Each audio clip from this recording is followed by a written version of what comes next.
বন্ধুরা সবাই কেমন আছো? সম্পা রান্নাঘরে সবাইকে স্বাগত। আজকে আমি পাকা আমের মিষ্টি দই বানিয়েছি। আমাকে কমেন্টে বলেছিল পাকা আমের মিষ্টি দই বানাতে, তো আজকে আমি বানিয়েছি। যে সকল বন্ধুরা আমার চ্যানেলে নতুন ভিডিও দেখছেন অবশ্যই সাবস্ক্রাইব করে আমার পাশে থাকবেন এবং আরও আমাকে নিত্য নতুন কমেন্ট করে জানাবেন।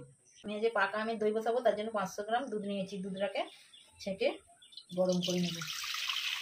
দুধটা কতটা ঘন হয়ে গেছে ফুটিয়ে ফুটিয়ে আরও ঘন করে নেব। এবার আমি 3 থেকে 4 চামচের মতো চিনি দিয়ে দিচ্ছি। টক দই দিয়ে দিচ্ছি। আমি কাঁচা বের করে রেখেছিলাম, দিয়ে দিচ্ছি।